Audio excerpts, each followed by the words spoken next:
So yeah, I think we were just kind of not super structured, Okay. but figure we talk a good amount of yoga. I know some things about yoga. Yeah, I think so. our common bond. But before we start, I mean, we've been trying to make this happen for a minute. Yeah. But it's pretty exceptional. This 5-year journey I've been on, you are two key figures in that.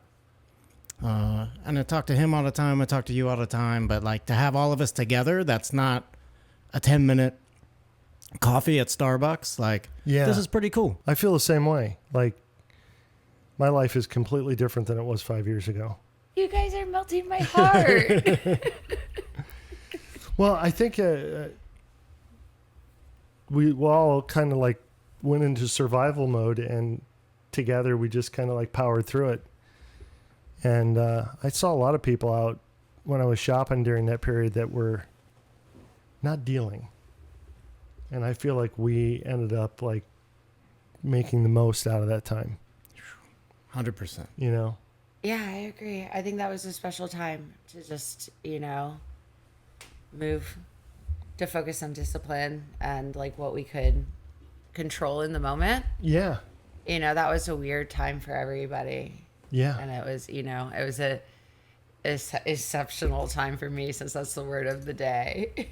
Yeah. So, and you guys were, I feel like, you're just as much a part of my growth through that 5 years too, because I'm so different than, that person as well.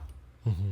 Like, I've done a lot of growing and a lot of change and transition since then. Yeah. Yeah. You got a lot going on. You have been like a mentor to me, I can say, but you're a teacher. You're a teacher in the sense that you teach the physical classes, but you teach yoga philosophy. You teach people how to teach. You host amazing retreats, Thank you. and it's always fun to hang out with you. And I don't know, I figured we'd like start by talking about what it is that like, I know I connect with you as a teacher more than anybody else.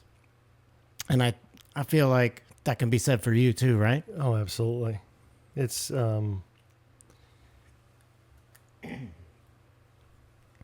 it's like finding the right, there's doctors and there's teachers for yoga, and then there's massage therapists, and you can't just go to just anybody. The number of yoga classes I go to where I'm just like distracted the entire time because the energy's all wrong. At least for me. I know that those teachers are loved by other people, and that's great. But, yeah, it's not to get into this at all, but it's hard to find a yoga class that really focuses on more than just, I feel like a lot of them are Pilates, like they're not working on poses, not working on yoga stuff. I agree. Oh my gosh, there's so much to say. There's so many thoughts crossed Well, we have over. time. Yeah. We have as much time as you'd like. Yoga is like, I say this all the time in classes, yoga is so multi-layered, right? So like, what do we want to focus on? Do we want to focus on the physical? Do we want to focus on the mental? Do we want to focus on the emotional? Do we want to focus on, the energetic or spiritual, whatever you call it, like that deep seed in the heart kind of shit, And I think a lot of it is building community too. Like so much of yoga for me, as well as like a teacher and a student, and being in this practice for 20 years, as well as other communities, like so much healing happens among community, right? And that happens on the mat and off the mat in ways, and maybe even in the lobby.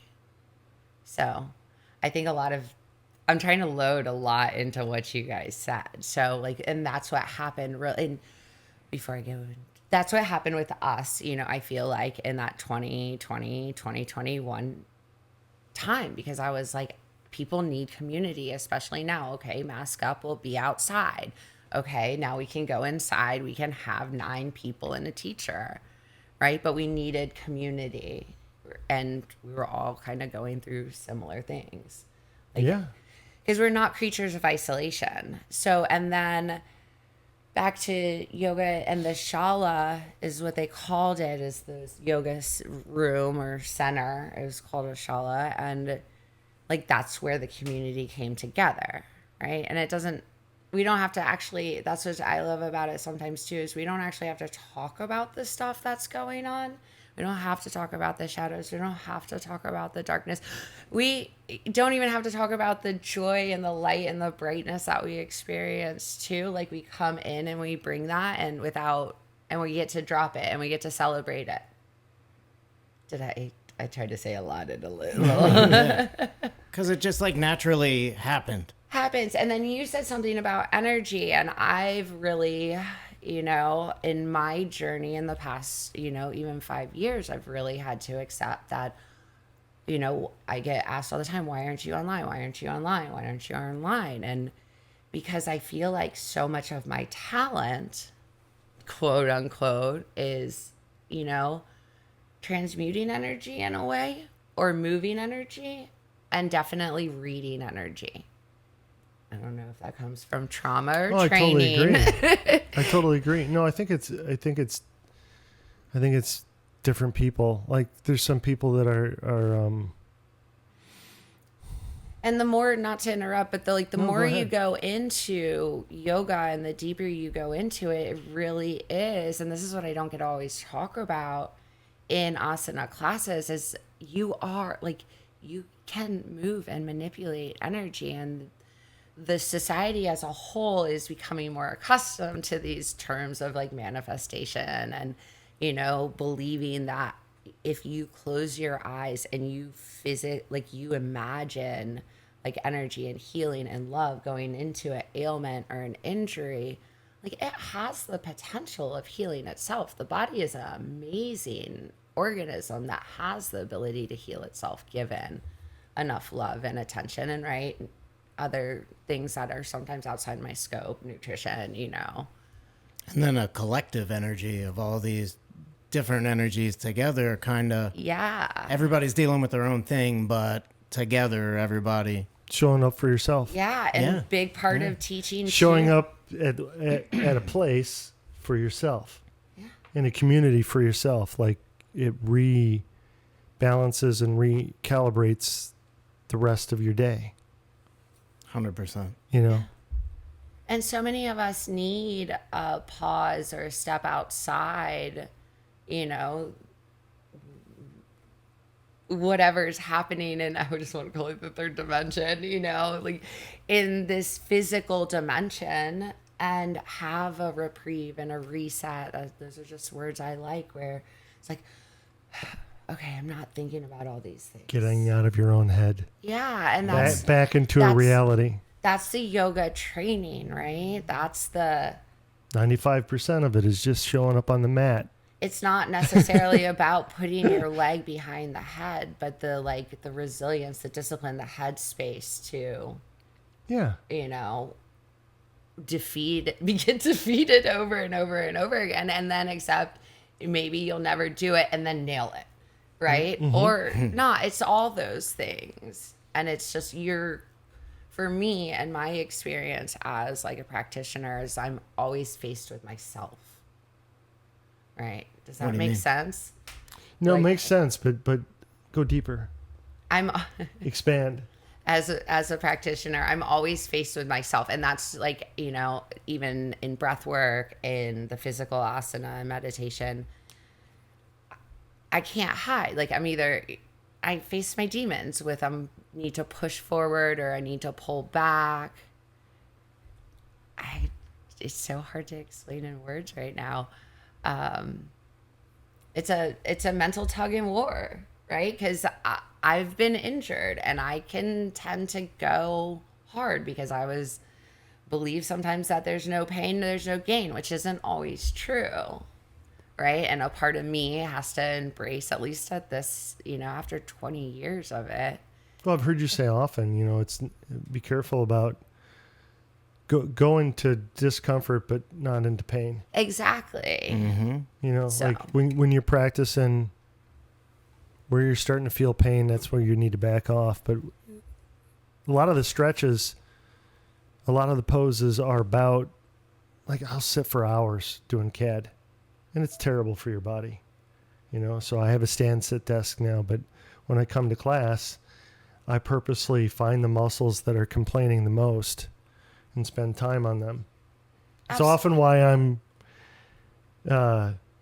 vectoring off of what you're teaching at that time. It's because you also say, what do you need? Do that. You know, and I might not be able to, I could do the thing that you're telling the class to do, but at the same time, it's like, what's the most important thing for me on the mat at the time? Yeah. Well, science has shown, and I say it all the time, you have 80% more information going from the body to the brain than from the brain to the body. I think that's right. Hold on. All right. I got to break that down. 80% So, going from There's the more body to the brain. information. You're taking 80% more information into the body. That goes, hold on. Now I'm getting confused. From the brain to the body. No, I think you're right. I think you said it right the first time. Yeah, 80% more information is coming into your body than your brain. Yeah, Yeah, that's right. I That's think right. the thing that I would add to it is that there's this, we've been taught since we were little that the body and the brain are separated, and they're just not. They're like, not. Like They're muscle memory is a real thing. Oh, yeah. And what I'm seeing in a lot of these health podcasts and these guys that are they like Peter Attier. He left medicine for a long time. He worked in medicine, and he completely went away from it, and then he came back to it. But when they come back to it, it's about Andrew Huberman talks about it too. Like, I purposely get up in the morning, and I'll go to the side door here because the sun's coming up from over there, and I'll open the door and I'll look directly towards the sun because the sun hitting my body and hitting my eyes, it's all connected. And so my brain connects with all of that. So it's like it's the vagus nerve, right? Yeah. So that's the dorsal vagal and the ventral vagal. That's the information, that channel between the brain and the body. And basically what I was trying to say is that your body is taking in more information than your brain. Your brain's just not listening to the body. So the brain's job is to, like, protect itself, to distract, to, create timelines and things like that. So things get stored, all these emotions that we are not dealing with. Oh, yeah. Or the stressors of just everyday life, right? We're still responding like we're being chased by lions, but we're not actually being chased by lions. We're just getting chased by Gmail and, Excel. So, yeah, you're coming to class and you are physically moving emotion and energies. Like, and that goes back to, again, what I was saying is, like, I cry a lot, I move emotions. I've walked out of yoga classes or practices and I get pissed. I'm like pissed at cars, because, like, I don't know, maybe it's just me. No, right? Because there's a range of emotions that can and do possibly come up. It's just like, then we're like. Yeah, I was pretty angry during the pandemic, and yoga class helped me. The lack of control that happened at that time. So I can relate. Go to yoga class and use that energy to transform it into something positive. So the energy it's got to come out, and it comes out in different ways based on what you do. With the vagus nerve is which I didn't study, okay? So you didn't yeah, give but me... you talk about the vagus nerve a lot, and there's one thing that we do all the time. I forget what it is. Something you said. This this impacts your vagus nerve. Is it something up here? And so the vagus nerve can be, they say, toned, right? Like you tune an instrument or tone an instrument. Okay. Right. So a lot of times it's Ujjayi breath will instigate it. Ujjayi breath, if you want, I'll go into that later, but it's more humming and hissing through the back of the throat is ways in which you want to down regulate the vagus nerve, because a lot of times, we're either in a fight, flight, or freeze. This is very like layman's term, right? So if you are in a fight or flight or freeze state, a good way to regulate so that we're not, impacted and pulled out of ourselves and reacting to the third dimensional world, that we can stay, easier said than done, present, calm, and like respond to others in the world outside of our control in, authentic place, we'll say. Yeah, so the tools to do that, that's the big goal. The tools to do that, humming, it's called a bee's breath, and different chanting. Actually, interesting thing about Sanskrit, and it was all song, chanting Sanskrit actually automatically has toning properties into it. So on an asana level, yes, we're getting into muscle bodies and things like that, and we can even get into it with the fascia and yin. But until we're doing like breath work and meditations, right, and other different kinds of things. And even I do, in my opinion, believe, and I've seen it happen with different hertz and sound waves and things like that. Just listening to those will help calm the vagus nerve. Cool thing about yoga, I'll throw this in and then we can go into the breath if you want. Breathing, because you strengthen your diaphragm, you take in more oxygen and you expel more toxins. You also are already in a calmer, more relaxed. This is just science, and this is so cool because years ago when I started this stuff wasn't like known or studied. It was just, right? Check we were this just out. doing it. Yeah. Can possibly. Yeah. So because of read that in a second, because of the diaphragm naturally in our everyday life, so we'll be less stressed because we're automatically trained the breathing and the diaphragm to take in more full breaths throughout our day. So, I get really excited. No, I'm sorry. Now read that. No, it calms the nervous system, babe. I just looked up, and the AI tool found definite connections between what you're talking about and Ashtanga yoga. yeah. I think that your style of yoga is actually the future. So we all know I teach a hybrid Ashtanga. I can Yeah, teach a I do. traditional Ashtanga, but those, are definitely inspired from different other like rebels in Ashtanga too, who did more gymnastics kind of, we'll call it, movements, or more like third series, fourth series arm balance kind of movements, strength. And I don't know, they are acrobatic. Yoga's always been about there's always been showmanship in yoga. So, but Ashtanga itself is very traditional.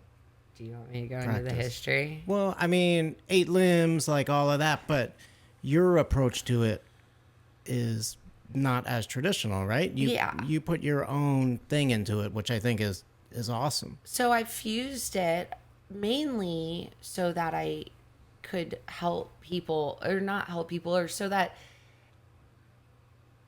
Make it more mainstream. it could, Yeah.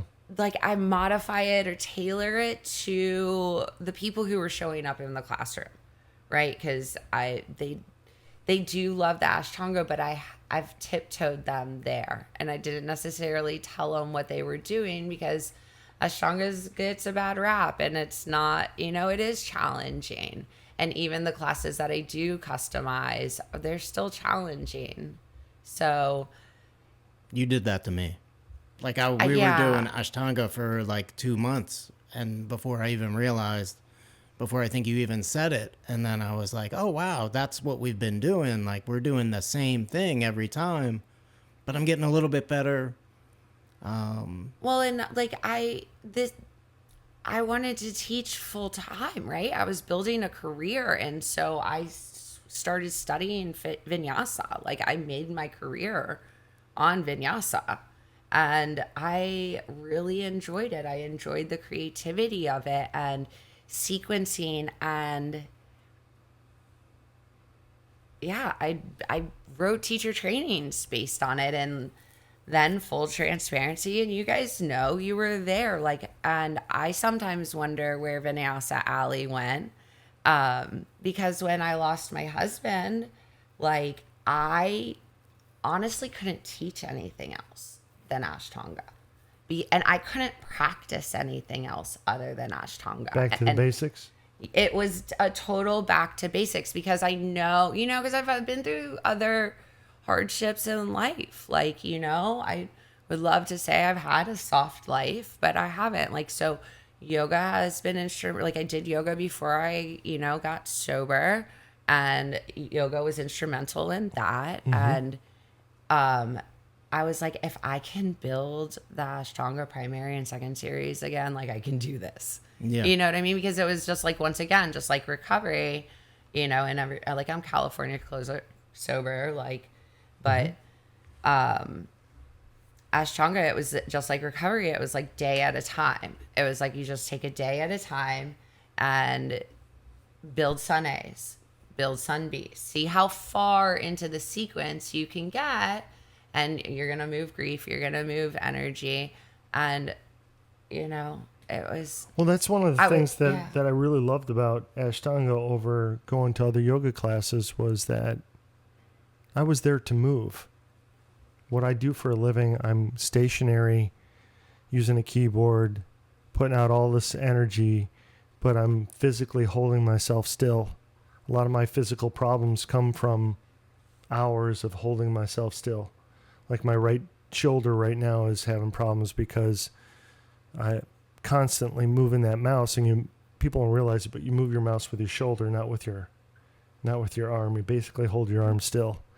And like what I've got up on the screen right now, I didn't even know this until the podcast, but there's scientific studies that are talking about relieving stress, and you had Ashtanga relieve illness too. Yeah. And I think it healed my emotional state. There's a lot of power in movement. You're going to get strong as hell by practicing Ashtanga too. It's hard. I think that's one of the things that people really like about it. I know you have sometimes voiced that you. I don't think that's true though. I think that you're very. One of the reasons why you made it more mainstream with the stuff that you do is because you want to make it more acceptable mainstream, and I think that's a good thing. But I've never heard anybody say that your classes are too hard. Yeah, and I've seen a lot of people come to your class because they're hard. And I do believe, after years of vinyasa training and studying more about anatomy and things like that, it is good to keep the body guessing. So that is another reason. You know what I mean? It's always good to switch things up. So it's agree 100. Yeah, you only have an hour, so you'll take different parts of the entire series. Yeah. And I don't know if you're aware of this or not, but I've read a lot about, and I've always been a big fan of Bruce Lee, and he totally took everything that he taught completely out of the old traditional, and he was, they went after him big time over the traditional, and he just, a lot of the modern yoga studios and a lot of the modern stuff, just these classes are all based on him creating karate studios, because before he started all of that, there was no studios like this. And so I think you're going to find that there's a huge outcry for what you have to offer. That's why I keep pestering you about starting your own place, because I think there's a lot of What is vinyasa? to me, it's yoga-ish Pilates. Well, Everybody who does core work, and a lot of people start off with, let's calm everybody down and do child's pose, and I'm there to move. I can't get into it, and that's why I like the Sun A's and Sun B's right out of the start, because by the end of the Sun B's, okay, I've left everything outside now. Now I'm warmed up. I'm ready to do other stuff. Yeah. And most of the other classes I go to, by the time you're done with Sun B's, they're just getting over doing child's pose. And now I'm angry, and I'm like, are we going to do anything here?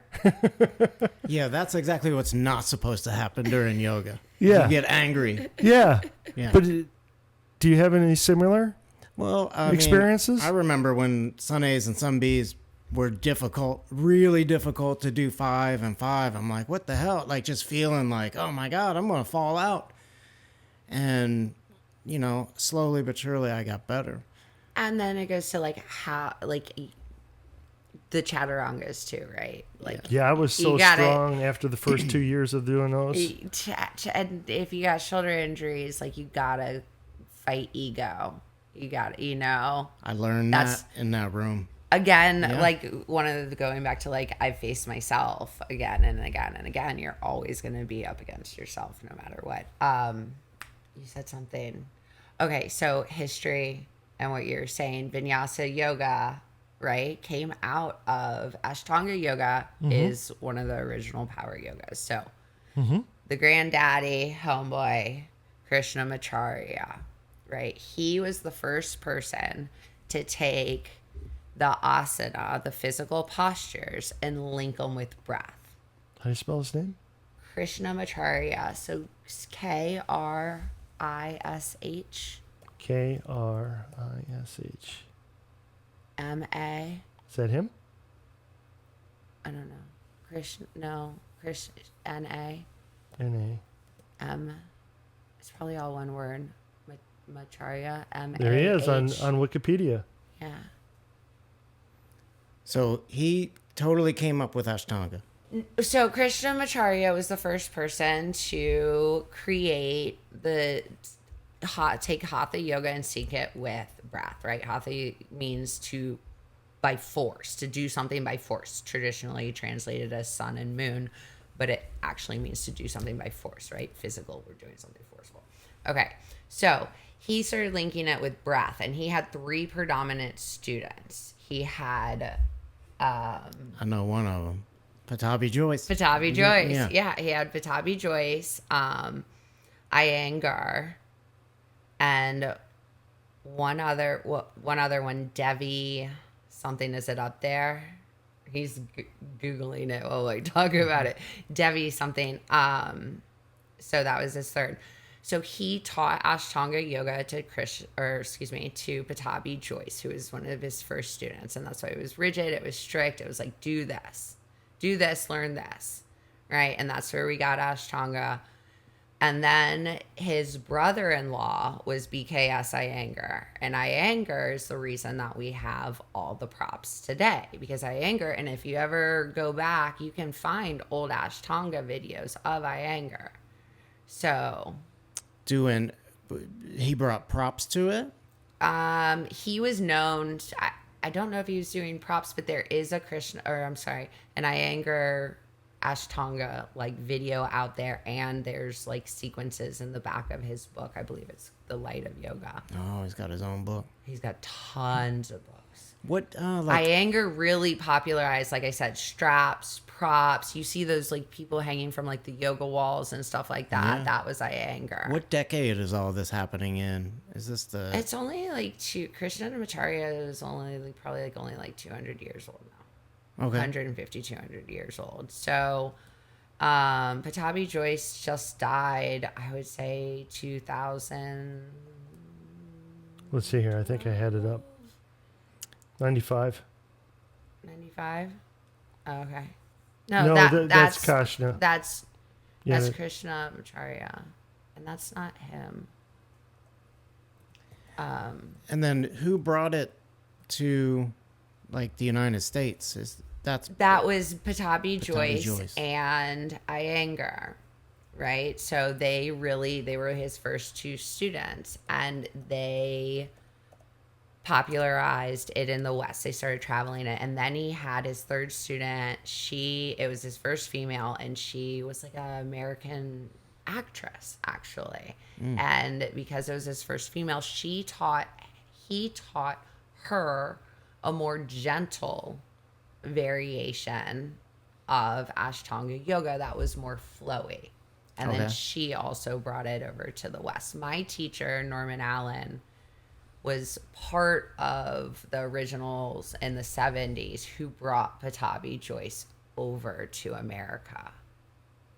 So with Tim Miller and all those guys. So you learned from one of like the OGs, I did. really like Yeah. But handed down. he was kind of a hermit in the woods in Hawaii, but most of them are. So, yeah.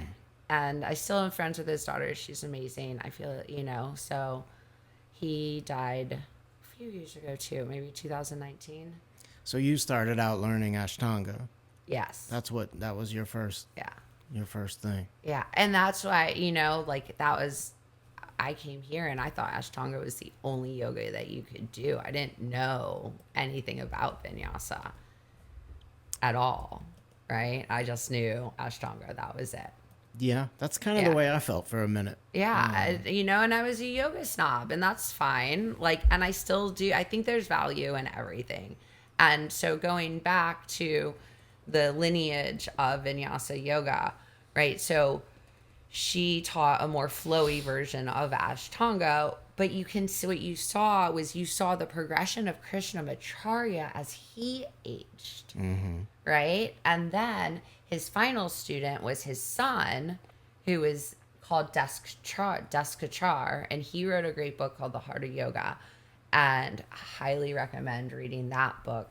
And that's when he really got into passing down yoga therapy, because he was older and more people with injury and ailments were coming to him. So he adjusted the postures and the sequences to fit the bodies that were in front of him. So The same thing that you do. Same thing, yeah. Class. You adjust things based on what the people need. Yeah, so it's cool to see, in that just, quick little, well, I guess it wasn't that quick, but that little summary, that progression of, it into yoga today. And then we see it as modern yoga because people wanted to take it and make it accessible to the masses, which, is a whole can of worms that we can open another time.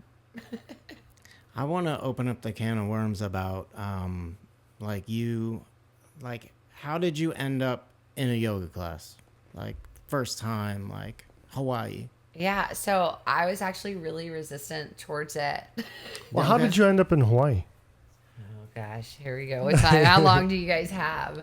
As long as you'd like. So It's Friday night. I know, and I know you guys want to talk about hallucinogenics, so I've got 9 hours on my SD cards. here we go with the hallucinogenics. We have bathrooms, water, and food, so we're good.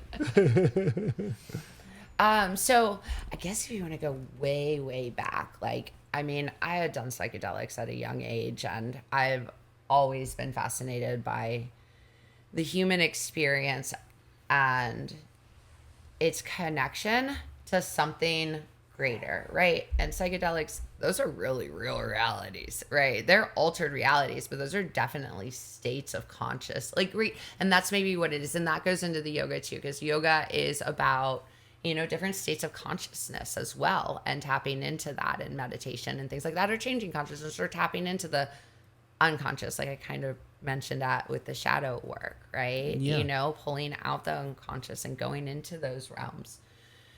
So I have that history, and I went to college. I studied, literature, philosophy, things that, would help me better explain. And to preface everything, yoga kind of gave me a box to put all this information in and teach people in a way how to reach higher states of consciousness, or, unravel, hopefully, some unprocessed, subconscious stuff, or bring the subconscious to light so that we can decrease our suffering and the suffering of others. Again, these are easier said than done. But senior year of college, I ended up running with shamans. So it was like junior, senior year. I ended up in shaman circles somehow. And this is like 2001, 2002. So this wasn't cool then, right? This was like, you need help kind of stuff. How did you meet a shaman? I mean, you were in Hawaii? And No, I wasn't even in Hawaii. I was in college in Atlanta. And just like the people I was What were you doing in Atlanta? going to college. But what took you to that college? Well, Atlanta at the time always felt like home base, right? Because I never really grew up. I grew up traveling, so I was just in Atlanta at the time, and I was 18, and I was like, hey, I should probably go to college. And What do you mean traveling? What were you doing traveling? that was when I was growing up. I didn't travel till after. So, I mean, growing up, we traveled every 2 years. So, my dad ran radio stations. My mom was in entertainment. So, they were in event entertainment. So, we moved every 2 years. And then I ended up back in Atlanta. What kind of events did your mom do? My mom did makeup for, models and did a lot of things for, behind the scenes for my dad and the radio stations. And now They needed makeup in the radio station? No, well, no. My mom worked for models and events and things like that, right? Because back in the day, radio did have to go out, and yeah, it's an old joke. You got a face for radio. That is, I know. I put on mascara for you guys tonight. I was like, oh wait, here. So you're running with shaman. Yeah. So senior year, I'm in Atlanta. I'm running with shamans. I don't know. I didn't even know what I was doing. Right. So did a couple of different spirit journeys and animal journeys, and then was invited to a closed ayahuasca ceremony. And again, it was 2000. What year was this? It was about 2001, 2002. That's way before that. No, it wasn't 2001. It was more because I ended up in Hawaii by 2003, 2004. So it was 2002, 2003. Yeah. Okay. So 2003. I would say 2003. Let's go. You're gonna have to. How did you end up in Hawaii? I mean, I'm getting there. There's a big ocean. I'm getting there. That's definitely a choice. So okay, sorry, my dates are wrong. It was No, it's okay. 2003. Right, because I would have been in Hawaii pretty much by the end of that year. I was invited to go to... Are you 20 yet at this time? I don't know how old I am. Don't make me do more math. I am invited to this ayahuasca ceremony, and I didn't really know what I was doing. I just knew that I might puke. And I was like, great. I knew I had to bring a bucket. So I really did. That's all I knew. I needed to bring a bucket, and there was a shaman there.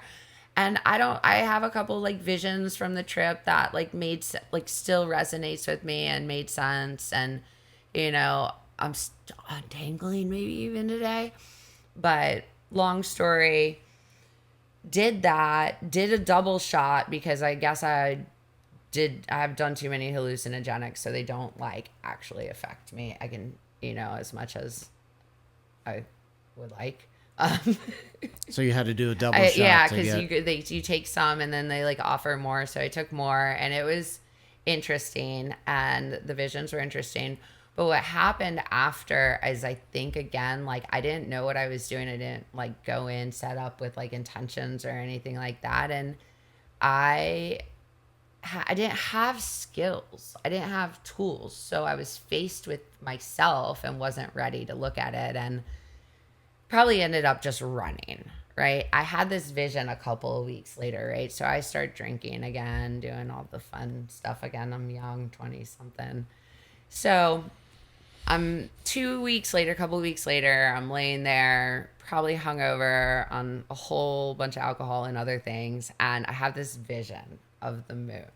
And the moon blows this breath of air into me. And I could see it, it breathed into me. That's a word. And then I started hearing this song, and I'm not going to sing it to you. I'm sorry. And you're welcome. If you don't want to hear me sing. And it happened to be a Hawaiian song. I had family who has a little coffee farm in Hawaii. 6 weeks later, I was on a plane. I sold everything. Long story short. Sold everything.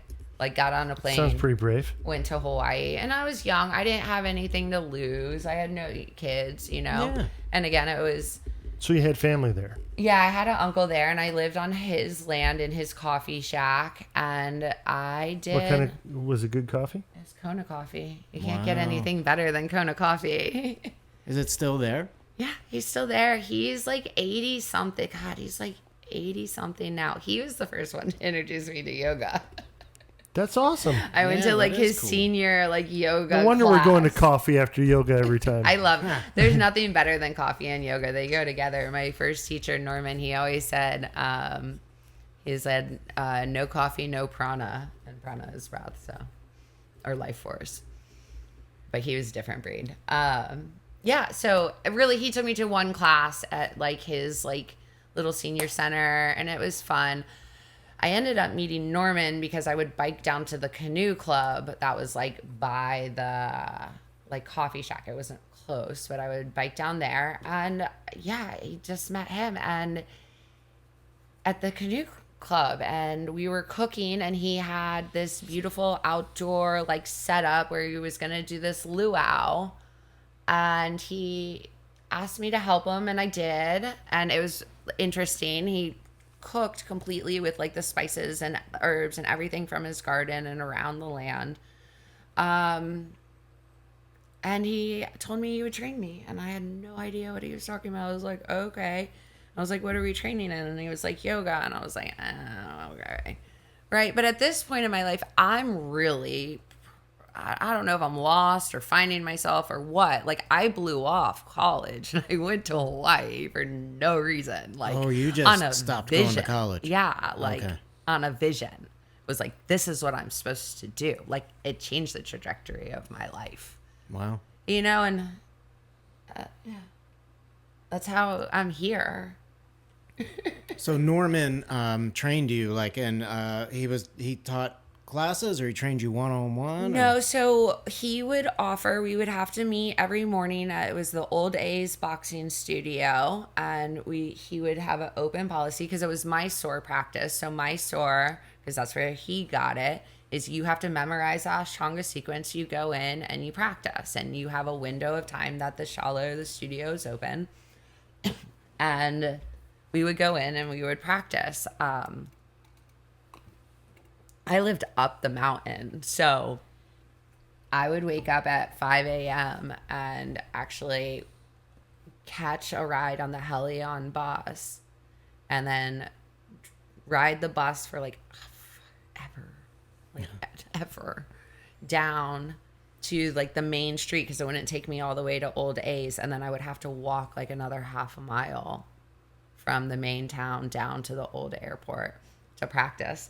And I would practice for 2 hours, and then eventually I got smart and I realized there was a gym up the way, and I could go from the studio up to the gym, buy a cup of coffee, and take a shower, a hot shower.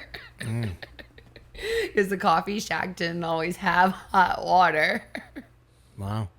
Yeah, and then I'd hitchhike back up to the farm and do whatever odd and end job I was doing when I was living in Hawaii so that I could train. Because I fell in love with it.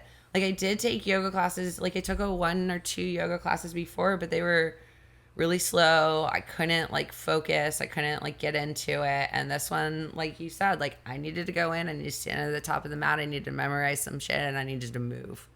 So was it immediately that you were like, it was this is it? Yeah, it was the first one that like hooked me, because it wasn't like slow, right? Because I already had anxiety, trauma, like depression, right? Low self-worth. I don't know, you name it. I was a 20-year-old something like blowing off their life to go live in Hawaii. I think a large part of the anxiety in modern culture is the lack of movement. So, like, it's just too easy to be comfortable, like movies, video games, all these different things. And people get into hiking and stuff like that, but they do that on the weekend. And I purposely, one of the things I loved about Tuesdays and Thursdays when we were all together in that tight group of people that were coming every single week. Yeah. That was for a year.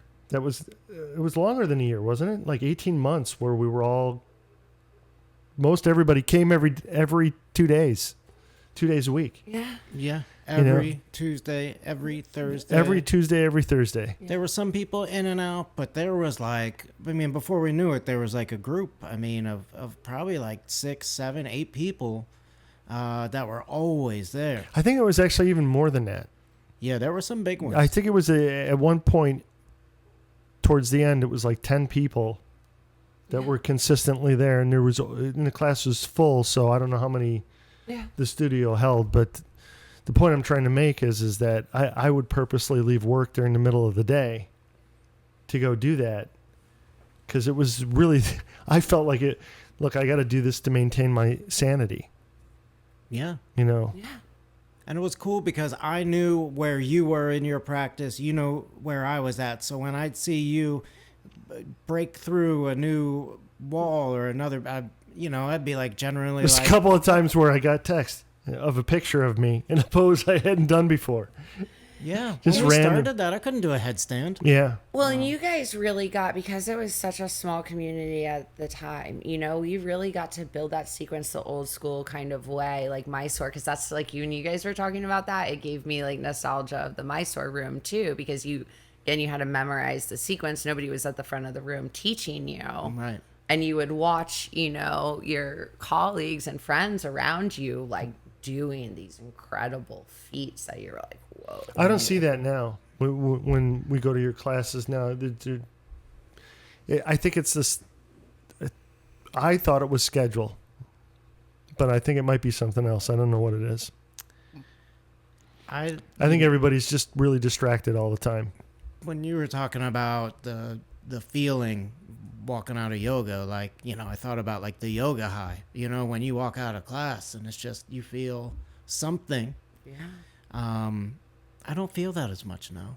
And I don't know I don't know what it is, but, yeah.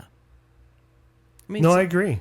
Totally. It's just, I need to get that back. I go to some yoga classes and there's, like yoga brain where you're just kind of like distracted, but I didn't feel that way leaving your classes. It was like I had connected. I think we were all amplifying off of each other. Mm-hmm. Because we were in a practice together and we knew that hour, it wouldn't take me but a couple of minutes of being in that class to leave everything outside of the studio. Yep. And as distracted as our brains are, and my colleagues and I would complain about all the task switching at work, which is a requirement of the job. And I think it's a really great way to make people as unproductive as possible is to require task switching to be a part of their job. Like really it should be the opposite way. Like, do what you're good at. Well, like, what are you going to do today? And then you might have 1 day or 2 days a week where there's a portion of that day where you're going to meetings and you're planning and coordinating with everybody. But it's like at work, how many emails can I send? How many meetings can I have in a week? This does not lead to producing. You know what I mean? And I felt like when we were in class, like we were just magnifying off of each other.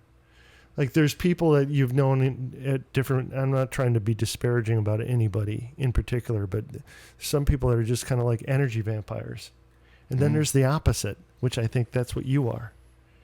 And it makes sense now. You tell me about the background of your parents where you were raised in a household where radio and, putting. You put on a show. Yeah. We're entertainers. Right. Ta-da! Yeah. So you were raised with that. Yeah. Yeah. I'll tell you, I really like being backstage, though. I prefer being in the background. Rather than being performing. Yeah. Yeah. Yeah. So my comfort zone is backstage. Yeah, I'm just back there making shit happen. Yeah. Yeah. I loved it. I loved it at True Moon when people would try to hide in a dark corner, which was to the right, which meant they were actually in the front of the class. Yeah, the front is the back. Oh yeah, they do that. They do that at Yoga Factory too now. Like They try to because hide, We yeah. step out to the right, and I'm always standing in the back of the room now because like there's nowhere to stand other than in the back of the room, and people in the back row think they're hiding, and then all of a sudden I'm like, hi, front row. I love it when it's the new people too, because I'm like, Yeah, and then they figure out that they can actually hang. That there's no expectation that you're going to be. Well, that was one of the bigger things that I've learned this late in my life is that I don't know why it's not a common thing to teach people that you have to willing to be, bad at something before you can be good at it. I mean, You just got to show up to do it. That's reality. You gotta Anything new. You gotta just you gotta just do it. Yeah. I mean, so I want to say something on that, but I think the environment's different too. Think about how many people are in those rooms right now. Yeah. Or in that shuffling through those spaces compared to where we were, right? And I'm looking at just as the teacher's perspective, and I hate that the vibe's not the same, and I'm going to work on that. But I think it's just I can't see everybody as well. You know what I mean? There's 30 people in the room opposed to 10, where it's and I saw you guys, like you said, every Tuesday, Thursday among those other 10 people, right? And then we would have the stragglers in and out, where we're looking at a class of 30 people now with 15 people who really like yoga or Ashtanga, and the other half. And then I'm in a place where it's not called Ashtanga, right? So Yeah. I'm supposed to be teaching vinyasa, and that's another thing. I feel like I'm just tricking people. They'll come in and ask me are we doing Ashtanga? Or are we doing vinyasa? And I feel like we've been talking about that for 5 years because we always say just put Ashtanga on the schedule. People will show up for that. But I would like there'd be a strong showing for I it. would love, because then I can gauge metrics, right? I can go into la la land and talk about hallucinogenics and things like that, but I do enjoy being able to gauge what people like, right? I want to do, I'd love just even in that small room, keep it super small. I like that. Traditional, maybe not even play music. No, I think and it might scare people, but then I again, don't think it will. I don't think then it they're will. not the people that you want in that room. I went to Florida to visit my parents in Fort Myers, and it was a half an hour drive to the place, but it was more traditional. It wasn't a heated room. But I could tell that those people so there was this period of time where people would show up. Not everybody came at the same time, which is what traditional is, right? And people would get through, and then I showed up, and I was like, she's like, so what do you usually do? I said, well, I usually go to a lead class, so I don't have any of this memorized. I know what to do. And afterward, a different place that I went to, it was actually here. She's like, I think you're probably one of the most advanced students and that was you. That I've actually taught here, but I think these hard lines of we only teach traditional, or we only teach vinyasa. I think that's just all. People are trying to figure out how to grab a hold of something and make it make sense, instead of just going with the flow, and that's what your classes are: is going with the flow. I never know what's going to happen, but I always know that there's going to be a flow to it. You can predict that there will be certain elements. Yeah. Too. That's why, That's why I do like this, little Ashtanga hybrid-y thing I've been doing. I mean, I've done it before. I've taught Rocket before. Yeah. So. I think it should be called Ashtanga Rocket. Well, no, there. I think all of your classes There's a rocket class. I'm just saying. I think that there's. Yeah. What's his name? Gary Schultz. You can Google him too. He was one of Patabi Joyce's students, and he's like the rebel yogi who created Rocket Series. The Rocket Series is another set sequence, and you do certain it's called Rocket Ashtanga. I remember doing that outside in there's the parking lot. A set series for Rocket Ashtanga. So I take inspiration from Rocket. Like I said, I take inspiration from Rocket Ashtanga. I also, and you guys know, like one of my best friends, Amanda, is a contortionist. And over COVID, we did Ashtanga and we did contortion. And there's a lot about this. Yeah. Rocket yoga is a dynamic, fast-paced style of yoga developed by Larry Schultz. So in the 80s. I stand, if I'm great, it's because I stand on giants. You know, what do they say? It's the saying, shoulders of giants. Standing on the shoulders of giants. Yeah. And all of them my vinyasa teachers, you know, Kathleen at Prana and like Tina and like Jafar, all those teachers who taught me how the body moves and how to adjust and how to customize. Because we do age. We aren't. There's a Rocket 1, 2, and 3. Yes. They aren't all the same. So I incorporate traditional Ashtanga, Rocket yoga, contortion, and some of the things that I learned from, gosh, it was like 12 years of, you know, vinyasa. I asked Jacob one time what he would prefer to do. He goes, Ashtanga all the time. Yeah. Yeah. I go, you mean all the time? He's like, all the time. Yeah. It's good. We went back to Ashtanga, and you know, people who have anxiety, ADHD, trauma, you know, grief, like these heavy things that scatter your brain like scrambled freaking eggs. You know, Ashtanga, you show up, you do this, and you don't have time to think about it. You don't have time to think about it. You're just like, let me do this shape. It's one step in front of another. It's basic. So Grok gave me a summary at the end. So you're asking about Ashtanga Rocket. Stop it. So it's a true moving meditation. It said you're likely encountering Rocket yoga spin on Ashtanga, a high energy, adaptable practice that keeps the essence of the predecessor while blasting off into something more modern and free spirited. Does that? Yeah. This guy. That's a perfect summary of what exactly you're talking about. He traveled with the dad, so he goes all into like. But is less dogmatic. Yes. Schultz nicknamed the bad men of Ashtanga. Yeah, I love it. Yeah. The bad men of Ashtanga.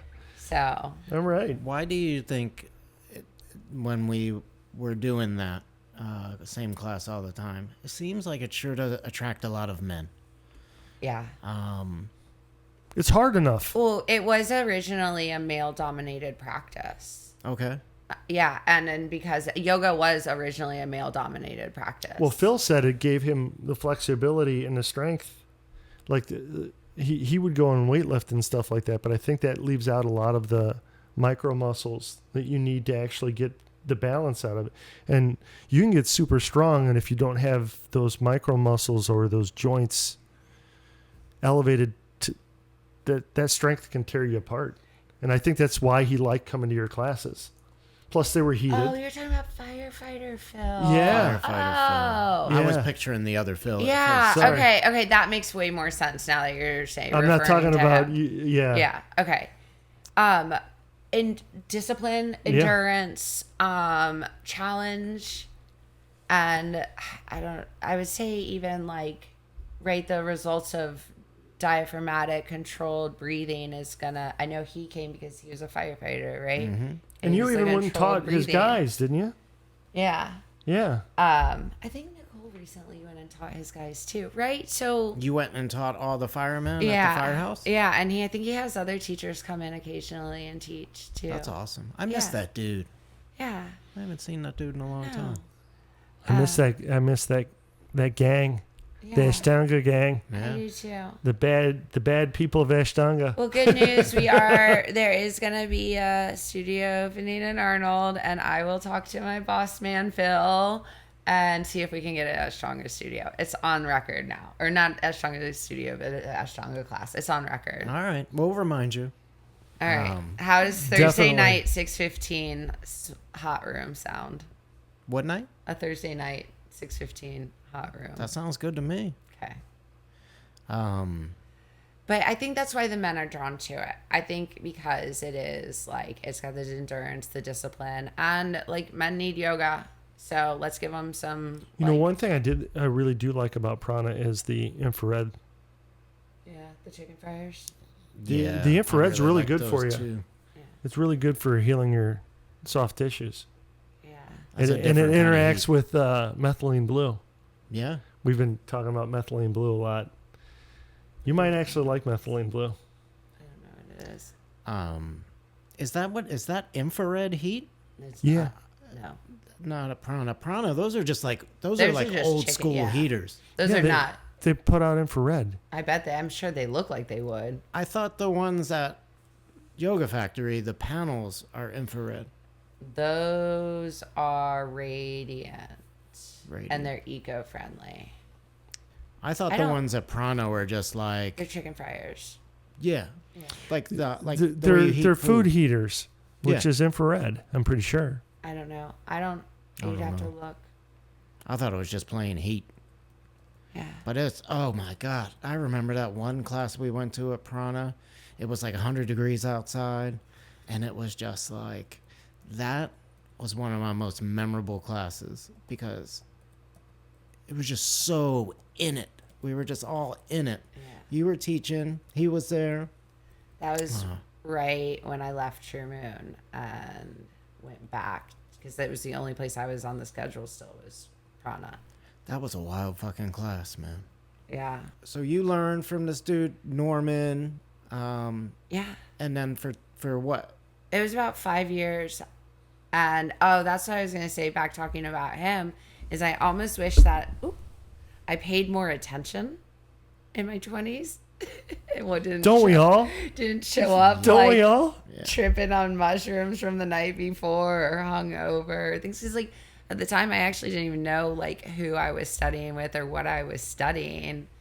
Right. And my ignorance, I was like, they told me, they were like, oh, you're learning Ashtanga. I'm like counting. And I was like, what does that mean? They were like 8 limbs. I'm like counting how many limbs I had. I was like, I'm not finding 8. Well, isn't that the old saying, the youth is wasted on the young? Yeah. Well, him and I had a commonality in like postmodern literature. We both really liked so we spent a lot of time talking about literature what is postmodern literature? um What's a good example of a popular book? I mean the commonality, like the author that we both liked who's really uncommon, it was Nathaniel Hawthorne. It wasn't Nathaniel Hawthorne. No, it wasn't. I can't think of his name. I don't know. I'll get back to you on that one because I haven't thought about this memory in a long time. It wasn't Nathaniel Hawthorne. Hawthorne. Is that the guy who wrote The Headless Horseman? Yeah, that wasn't him. It wasn't him. It was I don't remember. But he wrote Miss. You can Google it since you're Googling a lot of things. Miss Lonely Heart and Day of the Locust. That's the common author that like he knew about, which is like a really uncommon author. Let's try this. Anyways, we talked about literature, like postmodern. I think that's like Hemingway and Okay. Faulkner and So that was like your jam. You were studying all that in college and everything. and philosophy, and I really liked philosophy. But then like we got like talking for a while, but he taught me a lot about the philosophy. It took years for it to ingrain in my thick skull, right? But I learned a lot. Like he would just like rant off these Sanskrit words to me, and eventually years later, right, it started making sense. The 8 limbs like asana, pranayama, pratyahara, like all these words. I was like, oh, Yeah. I know what these mean. And then it was a matter of like, learning them, understanding them, and then applying them to life and then living them. You know what I mean? Well, that's how you roll it out. You roll it out in little pieces to where, like, I had kind of a similar experience with you, where, you know, I've slowly learned a little bit of yoga philosophy and just the basics. Yeah. But I feel like stuff like that is best absorbed. Like, you think about one aspect. The Tristana, is that what it is? Mm-hmm. The breath. Bandhas. The bandhas, the breath, the dristi, and what's the other one? I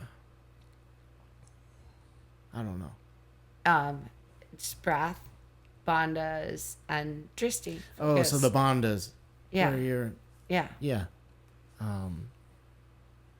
Yeah, so the philosophy has given me like a framework and a box and a container, right, to live my life a little, well, I mean, all things suffering, but or all things, you know, suffer, but right. I mean, what is that? Now I want to re-say, what was that quote? Go back to this postmodern. He's got postmodern up here. It's post World War II. So down here, he talks about, in the second paragraph, you see Kurt Vonnegut? Vonnegut, yeah. Slaughterhouse-Five.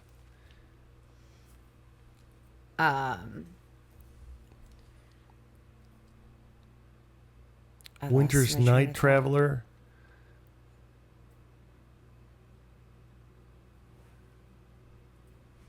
Wait, what were you and I talking about, Zach, before I got lost? We were talking about yoga philosophy and the bandhas.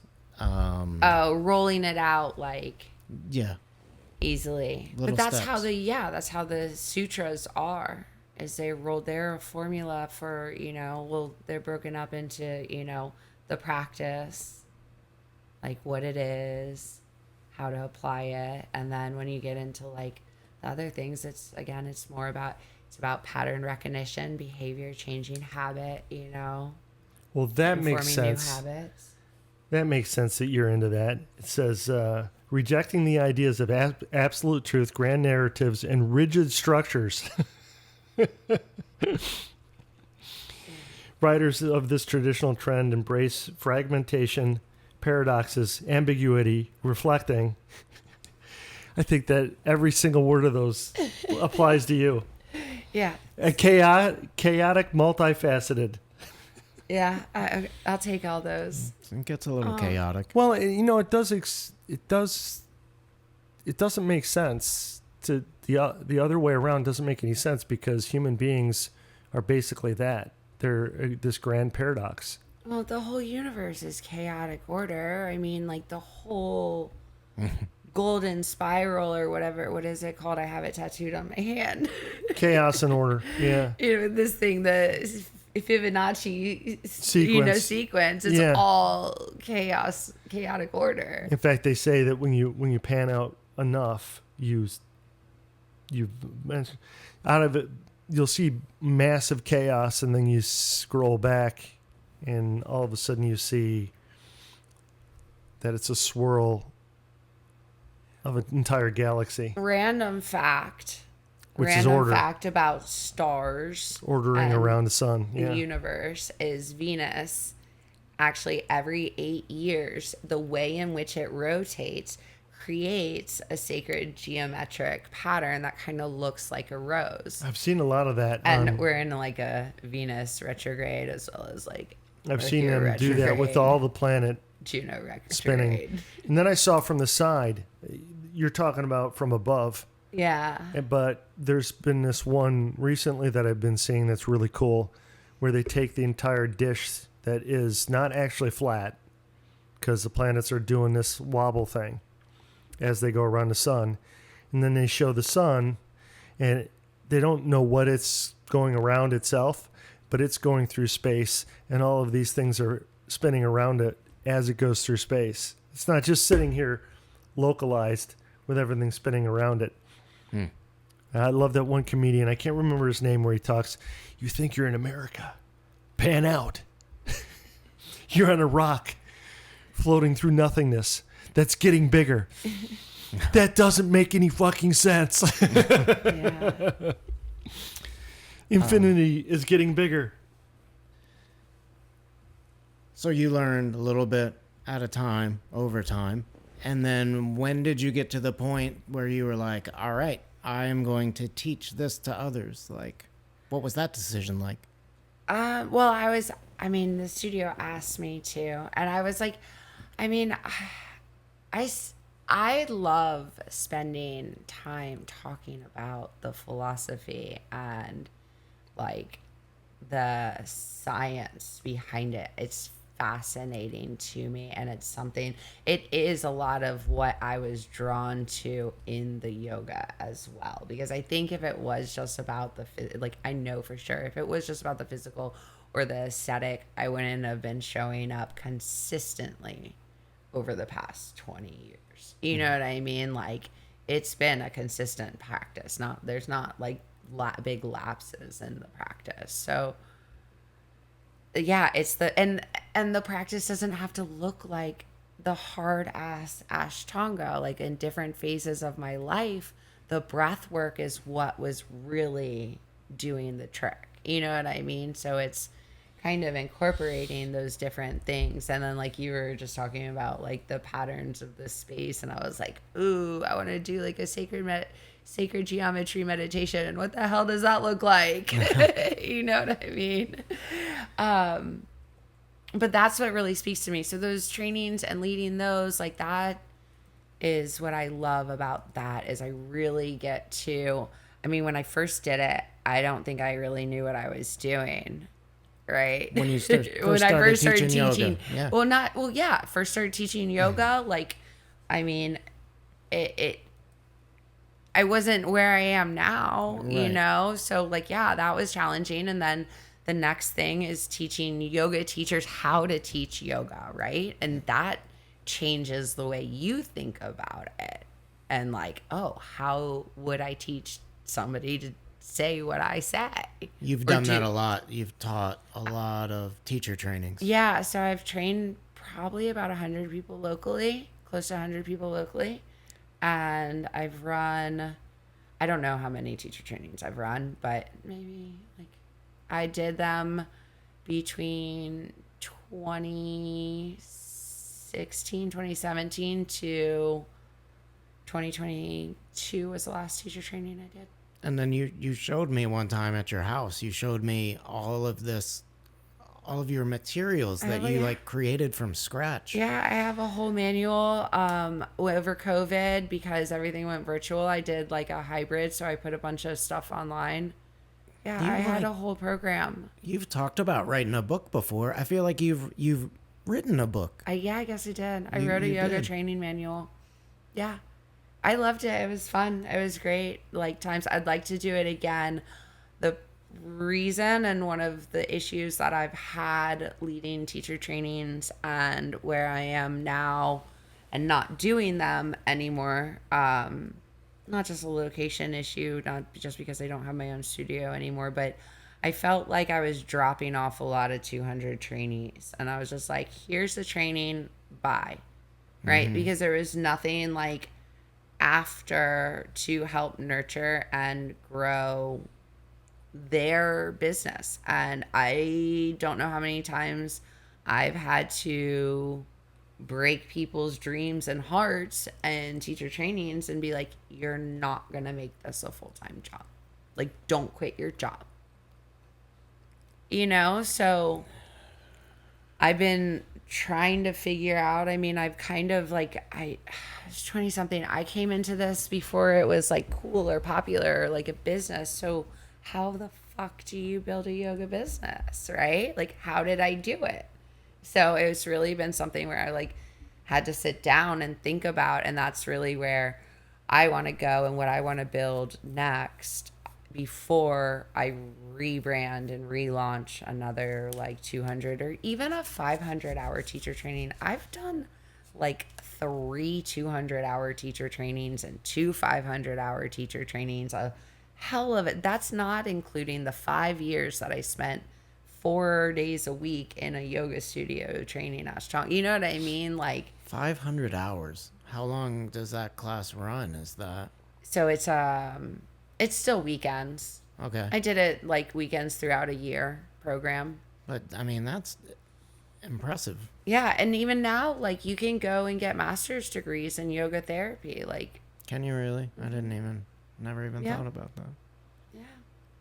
So, my goal is to build a community for yoga teachers to help them understand more about how to build a business funnel, because I didn't even know what a funnel was, you know? So how do you build a funnel? What is a funnel? How do you build a pipeline? What is a pipeline? You know, and this goes back to like, how do you build community? Where do you teach if you don't get a job in a studio? You know?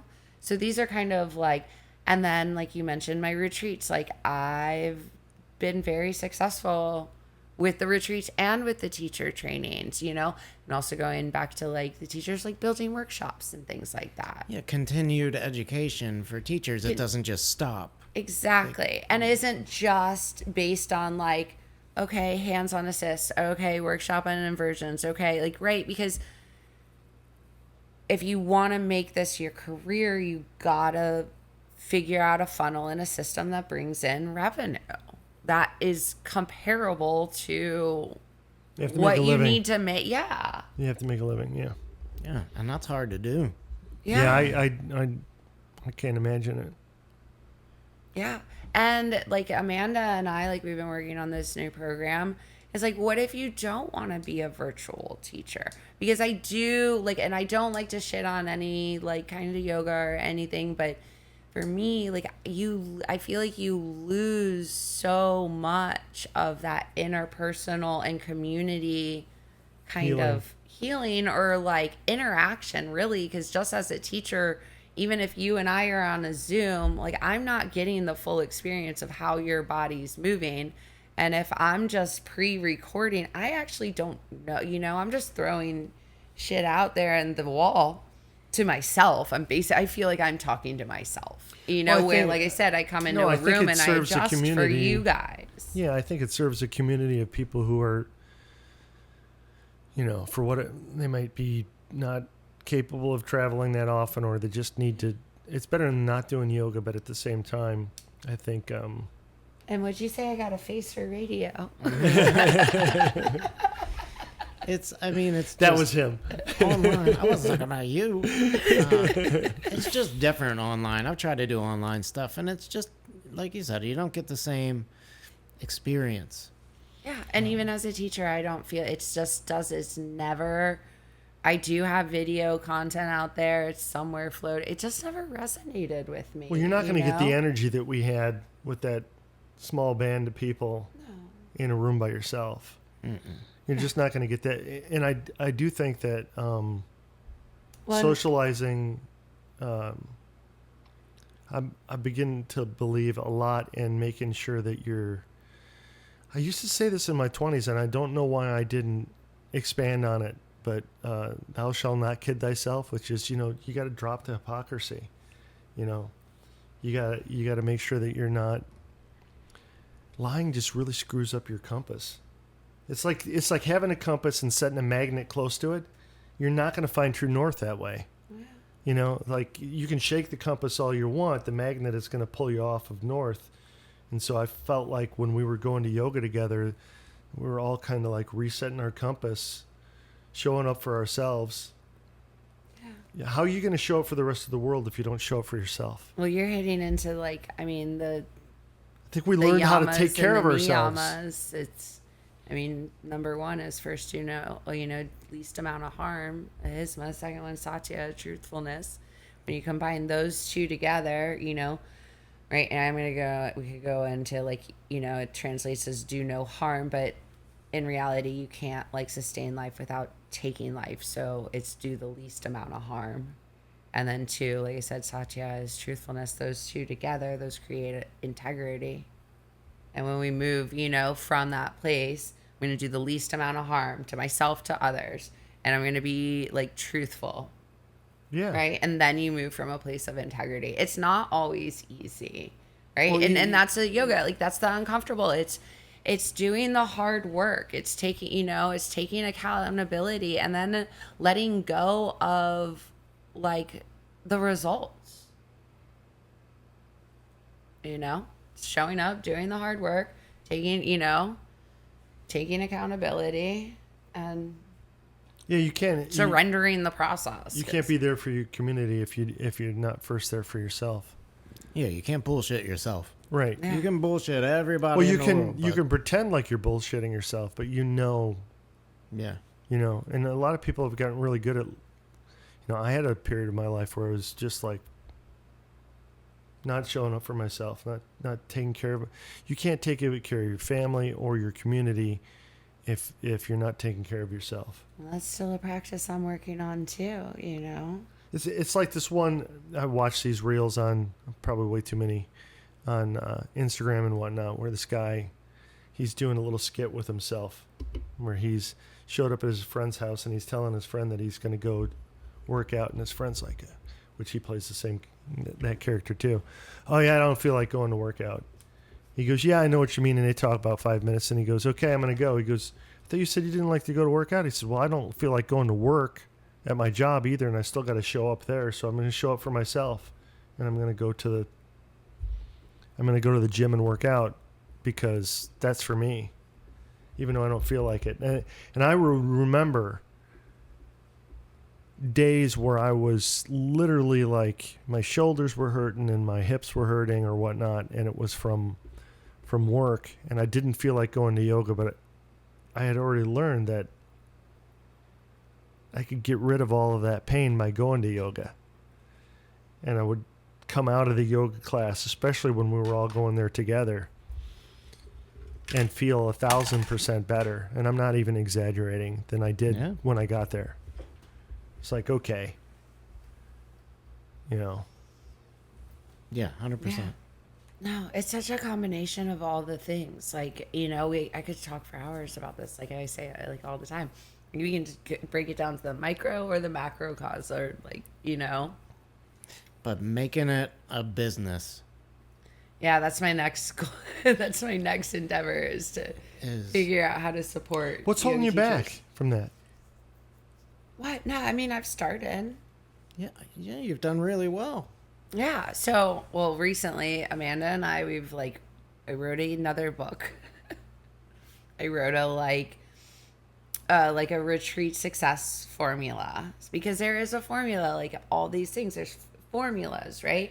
And just like you guys are my people, other yoga teachers are going to call their people. So, the more that they can step into like their authenticity and integrity, just to throw in some words that we've been using, and up level their business and their life, right? So that they can walk in their purpose or live in their purpose. Mm-hmm. Because that's really that's the blessing. Like, there's a lot of blessings at my job. Like, I get to watch people grow, and heal, right? Like, people come in, they're gray, they're literally gray, they're hunched over, or they have a physical ailment or whatever, and years later, like, the sparkle comes back in their eyes, they have color in their cheek again, they're not doing harmful behaviors, like, I get to be a part of that, and I get to be witness to that. That's really fucking cool. This is a side note to that, but one of the things I love is when there's a new student that comes in with one of those inch thick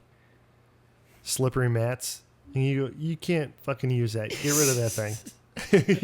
Mean. No, that they need somebody to tell them. That's why they're there. Yeah. Is to glean as much of your expertise. And if you don't tell them out of that bat and they slip and they... Yeah. No, I'm really glad that you're like, who else in that room is going to tell them? Get off of that stupid mat. Yeah. Yeah. Totally honest. Yeah. I mean, I do. They may not listen. I didn't listen for a long time with my stupid green mat that's right over there. Sometimes my direct communication gets me in trouble, but And I don't say, I say it for I safety. think whoever's giving I say you- it for safety purposes too. And like, if Yeah. the ways of communicating aren't for everybody, they're not for everybody. I know that. And there's going to be other teachers who are softer spoken or gentler who are going to resonate with other people. And that's great. That's the class that, Yeah. yeah. But that took me years just as a teacher to accept, because then I wasn't there. Tattoos and things like that, they weren't a thing, right? All the teachers, they wore white and flowy things, and I'm black and half my head shaved. You guys didn't know me when I had the Skrillex. Yeah. You know what I mean? That's not what like the yoga teachers looked like at the time. So, but I still like I had something to offer, and it was a matter of getting out of my own way to do that. Right. And then learn. And I've studied the philosophy. I studied the anatomy. I can keep going with that. But it really was like when the business is what changed it, and that's what I think. If people want to start to like, so that they can walk in their purpose and live in their purpose, like they need to know how to create a business and a story. So Amanda and I wrote another program because I actually think maybe that's what I really enjoy, is like, I like creating things, right? I love creating and sharing information and things like that. So I just wrote like a yoga success formula or yoga retreat formula, like ebook. You can find it on Etsy now. Oh, is that actually on there? Yeah, I started Wow. at Etsy. I started an Etsy account. Oh man, What's the that's name awesome. of it? It's called, I had to pull it up so that I tell you the right thing. Hold on. It is the Yoga CEO Studio. Very cool. Yeah, so it's a simple how-to guide.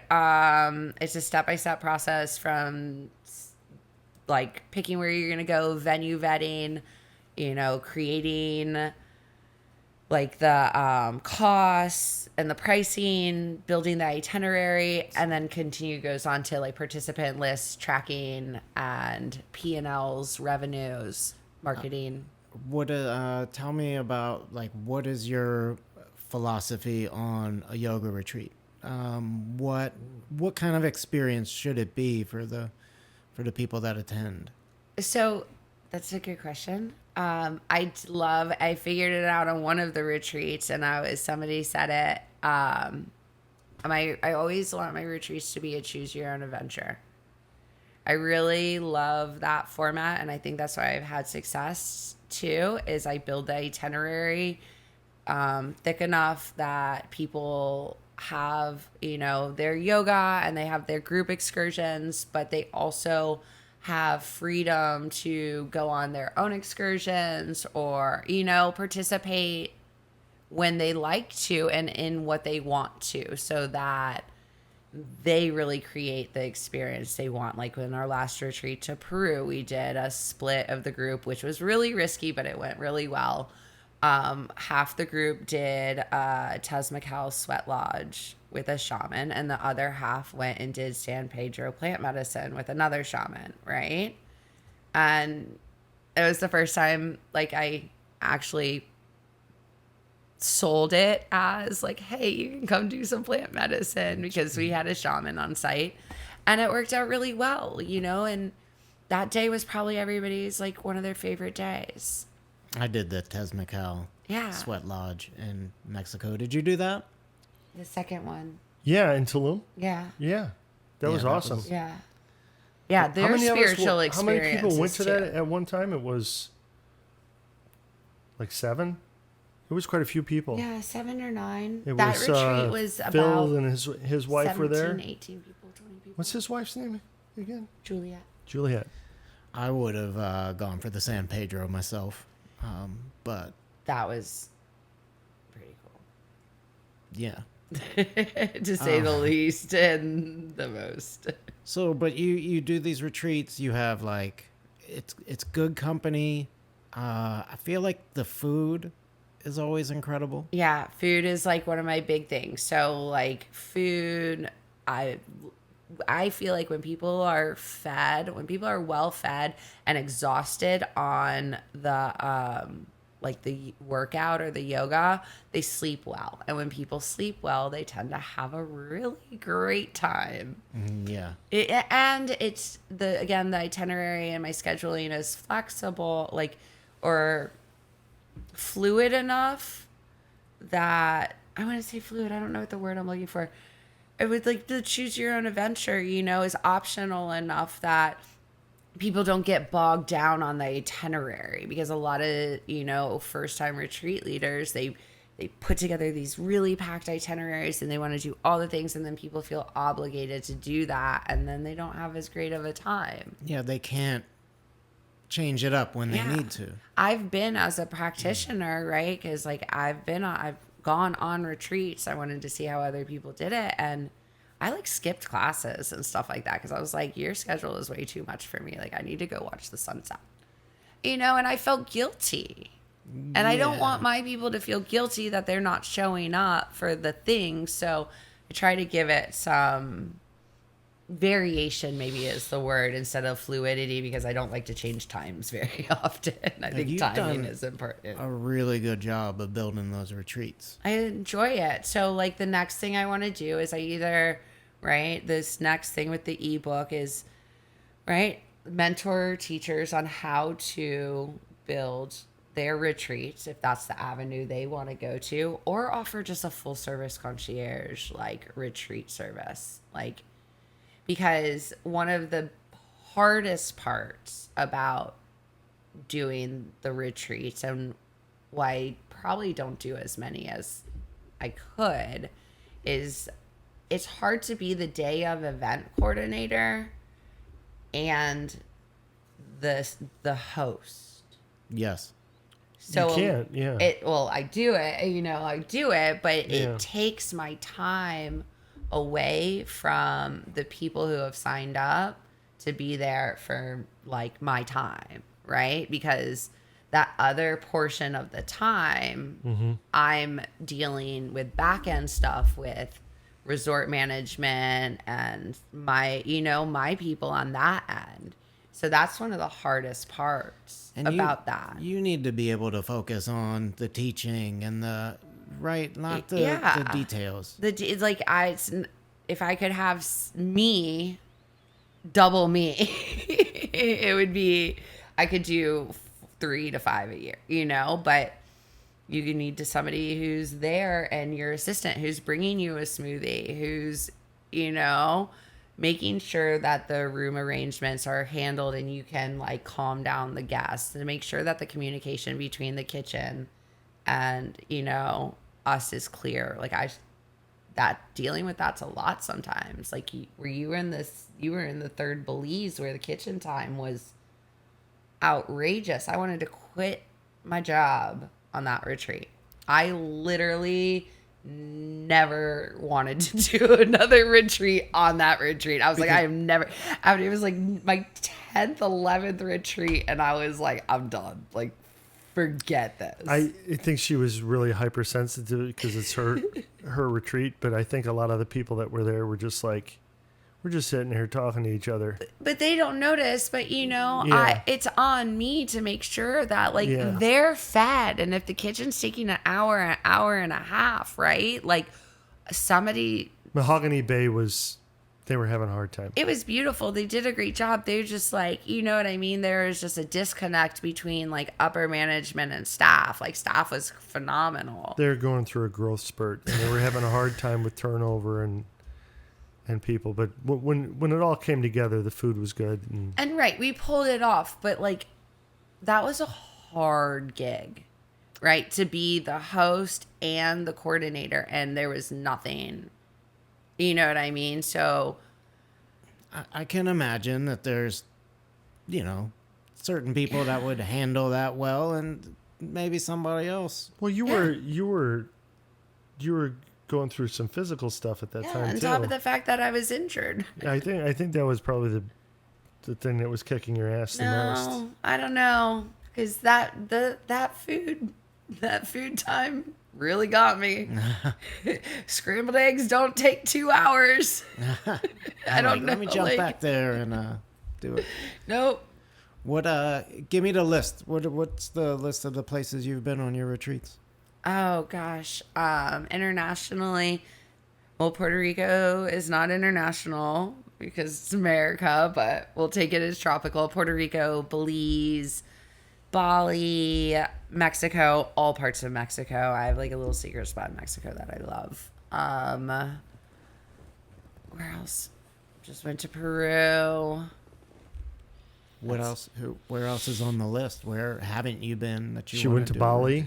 Did I say Bali? Bali. Mm-hmm. Belize. I've gone to Belize a lot. I do love Belize. What's not to love?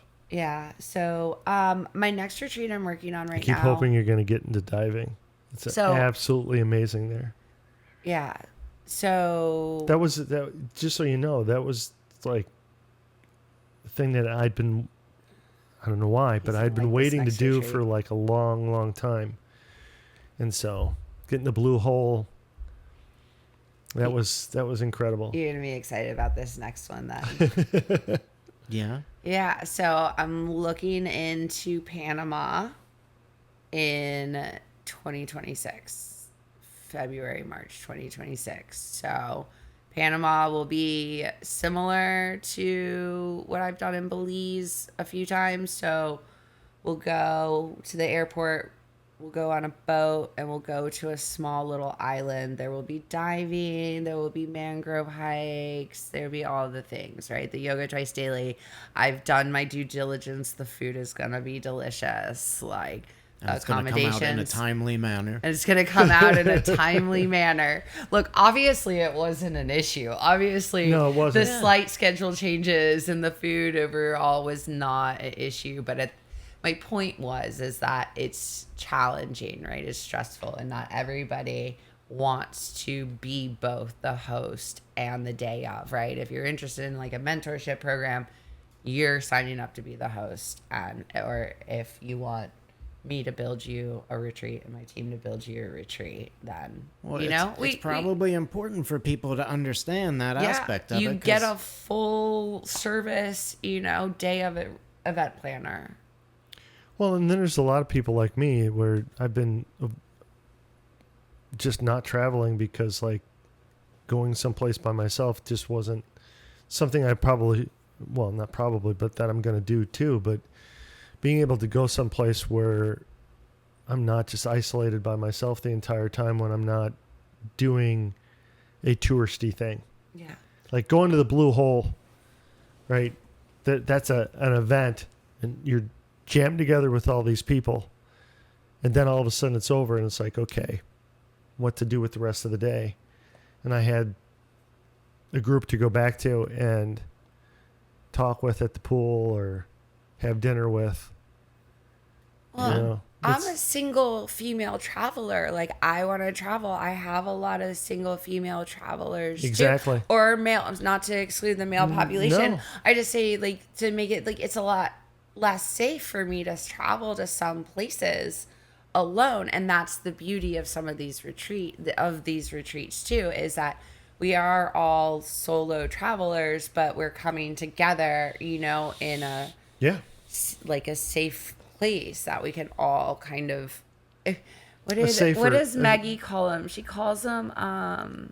It's gonna come to me when I leave. She calls them like. I can't. She calls them like campsites. They're not sites. She doesn't call them sites. I'll think of it later. Keep going, but. Yeah. Have you ever considered going to, I'm only mentioning it not because you should go there, but because I thought it's so beautiful when I go to Moab. They have yurts there. Am I saying that wrong? Do you think people will stay in yurts? Close here. Well, it's a yurt campground. I love a good boho yurt. These are posh. Yeah. This is glamping. Send me details. I am looking to do more domestic things. The thing is it's cheaper to go overseas. Yeah, usually if flights are less expensive. Yeah. Even just flights alone are less expensive. There is overseas. an airport in Moab. You go to Denver and then you fly directly into Moab. Huge vortexes. And I also like to go to some of these more spiritually charged people. So places. Because we're spiritually charged people. So Moab's like a great place. Yeah, would be no, I interested in think that. it's well, I'm definitely going to be going back there.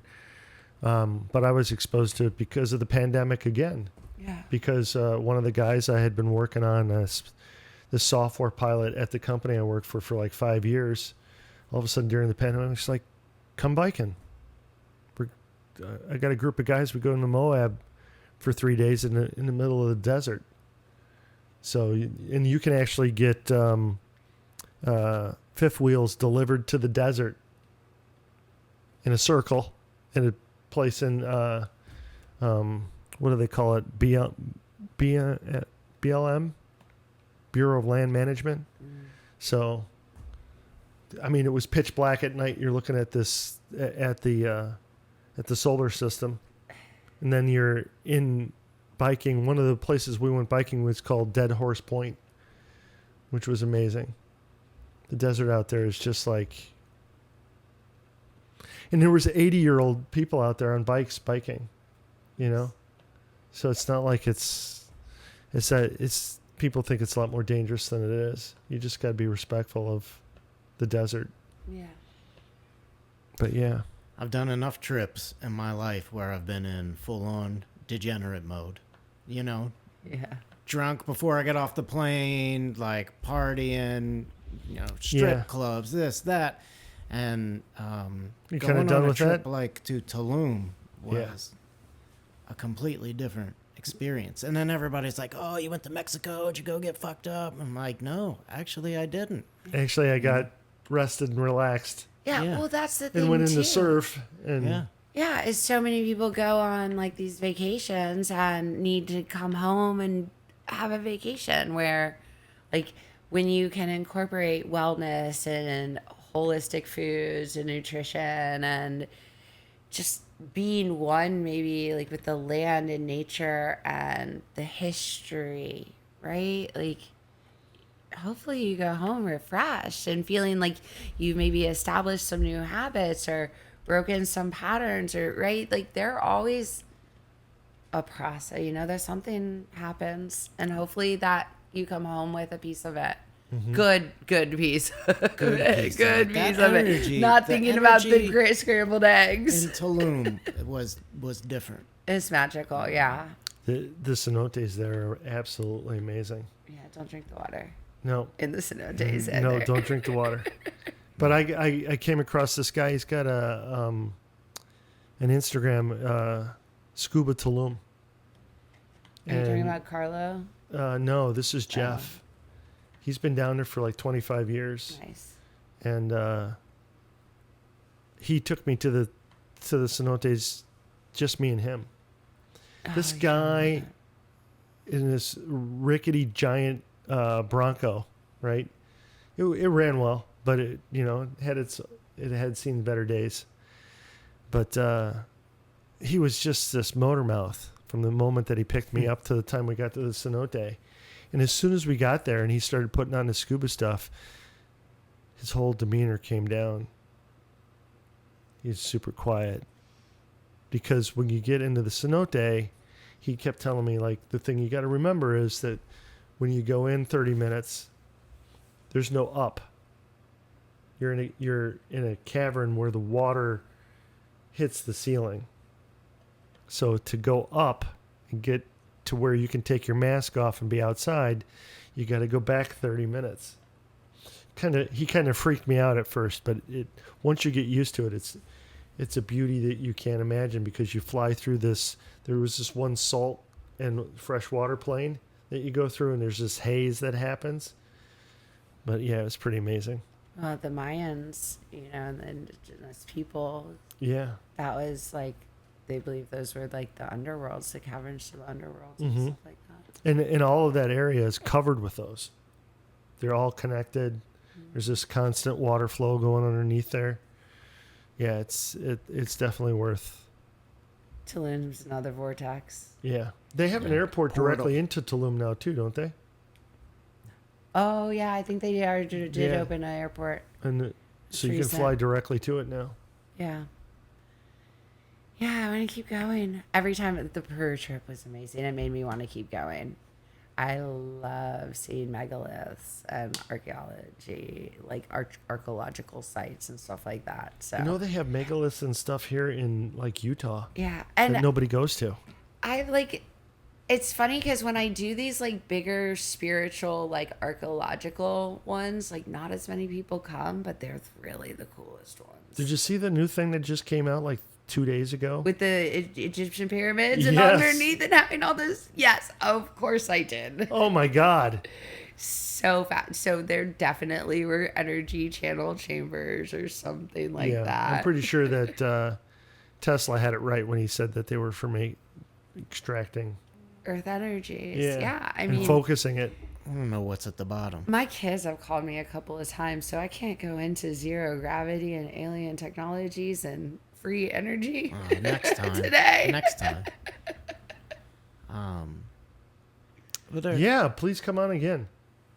Oh, I want to mention too that I was the first female in the Eclectic Gentlemen Oh, absolutely. podcast. 100%. First female. And I wouldn't expect any less considering As it I should be. brought you together.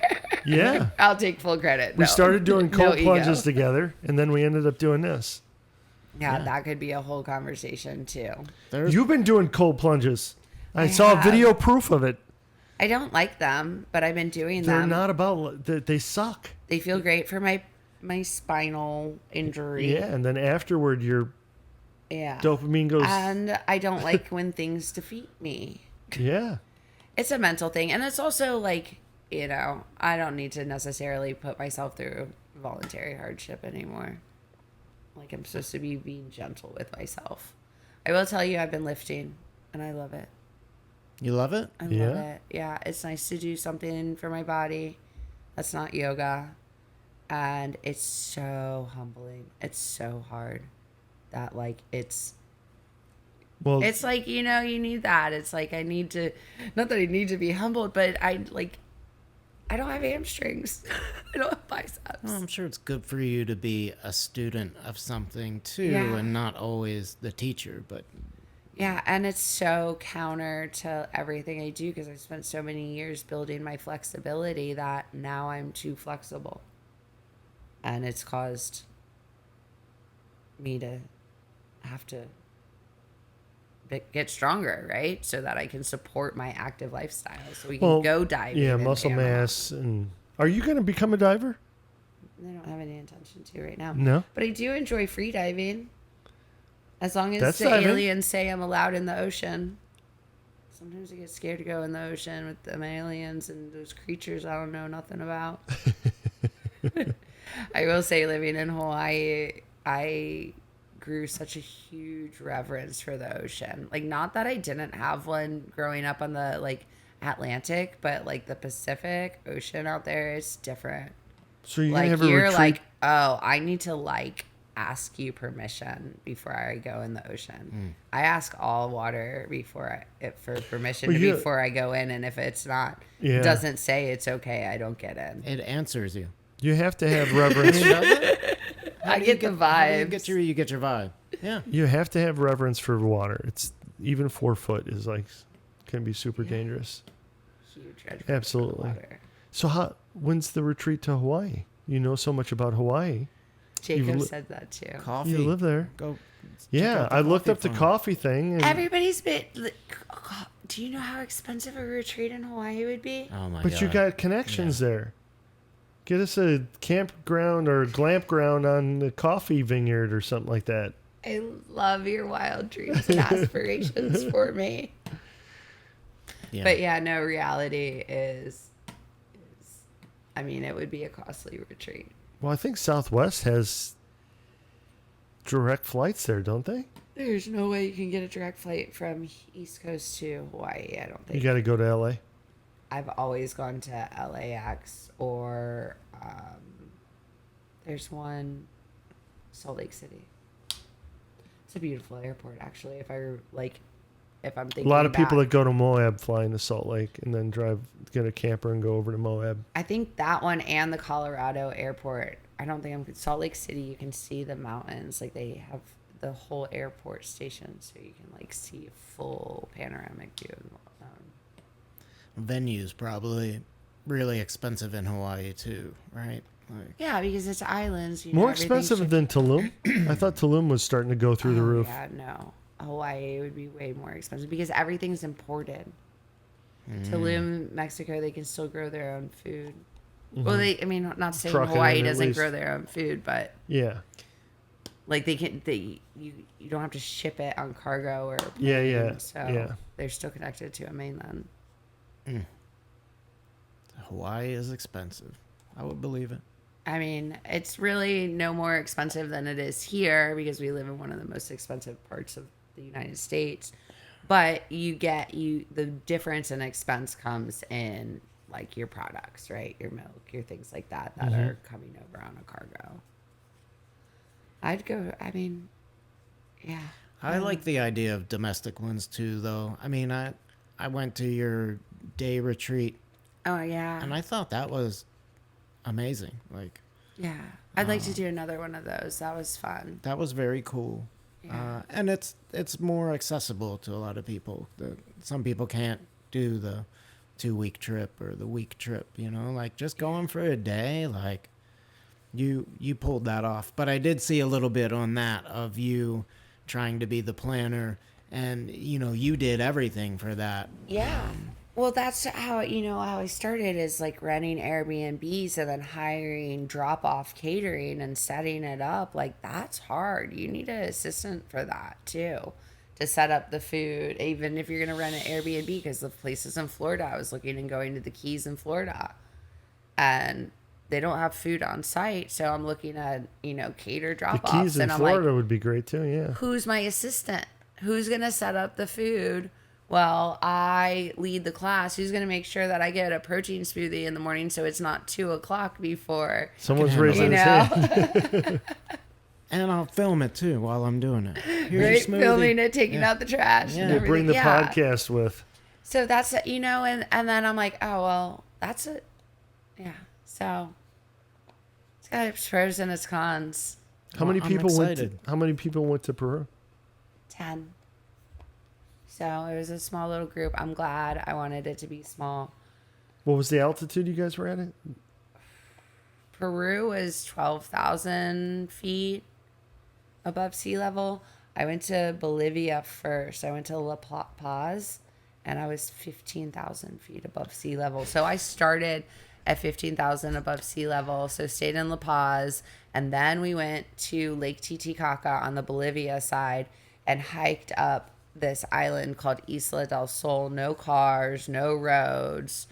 I had a donkey take my freaking bag up the mountain because there was no way I was gonna get up with my bag. So I knew I called ahead. I was like, "You better have a donkey." Like, Wow. so we hiked up 13,000 feet, and thank God I had been lifting heavy and doing like those rolling dumbbell squats or whatever the fuck those are. Because oh my God, the altitude, like it hit. And then come to find out 2 days later, right before I'm about to leave for Peru, the first oxygen take was on them. I was like, man, I could have really used that hit. Yeah, I wouldn't be turning that down. The altitude was something, but it was part of the experience, right? So we would drink like coca leaf tea, and yeah, they had different like indigenous things, like, and we learned a lot about like coca leaves and how important it is to the culture of like South America, and like, it was really, really. You're really talking about the cool. leaves they make cocaine from, but they Yes, but they but just make tea out of it, cocaine so comes- it's not. No, you put the whole leaf in Yeah, a tea, but yeah. come to find out, like, coca, like, has 14 different kind of alkaloids or something like that, and Yeah. only one of them is the cocaine, so they extract that from the leaf. Yeah. So, So the leaf Learned tea. all of- That's cool. I used to love cocaine back in the day, so. No, it was really fascinating to, like, and so, like, that's how we dealt with the altitude sickness. We just drank coca tea. Makes sense. Sweet. And now you know that. Yeah, Like, and now I know. And now I know about, like, the history and the importance of the cocoa leaves in South America and the culture. very cool. Yeah. Well, I'll it be was really looking for your fascinating. Etsy store. I know. I want to build more programs. Yeah, I'm excited about. Yeah. your There's new also, stuff you got. I started a Facebook community where I'm just giving out like free business tips and questions and things like that. It's called like the Yoga Success Facebook community. You can find it through my Instagram or whatever. So yeah, hopefully that's my next step, and we'll see. It's like purpose. I like it. Yeah, and I want to level up. So the next step would be level up in the next generation of teachers, and then we'll open a retreat center. I will open a retreat center. I will not open another studio. Yeah. Right? Because then it's the best So of both worlds. you won't have any yoga classes at We'll this have place. yoga classes at the retreat center. There we go. Right? There'll be like weekly yoga, but I would love to have like Yeah. 10 bedrooms, open shala. Where are you gonna do it? I love Belize. That's a great place. I love Belize. I think Belize would do great. So, You can make it happen. dreams. You can make it Need happen. a warehouse and 10 bedrooms. All right. Well, tell everybody where to find you. You can find me on Instagram at renegadeyogi or online at renegadeyogis.com. All right. Thank you guys for having me. It was fun. Yeah. Yeah, thank you. That was awesome. Yeah. I We just- really enjoyed it. Hopefully you'll bring me back for your gentleman's club. Oh, absolutely. Yeah, we got it. All right. Thank you. Thank you. That was fun. That was good. I mean, that's Talked about a lot. We did I'm already looking forward to Ah. the next time. 2 hours exactly. Nice. Perfect.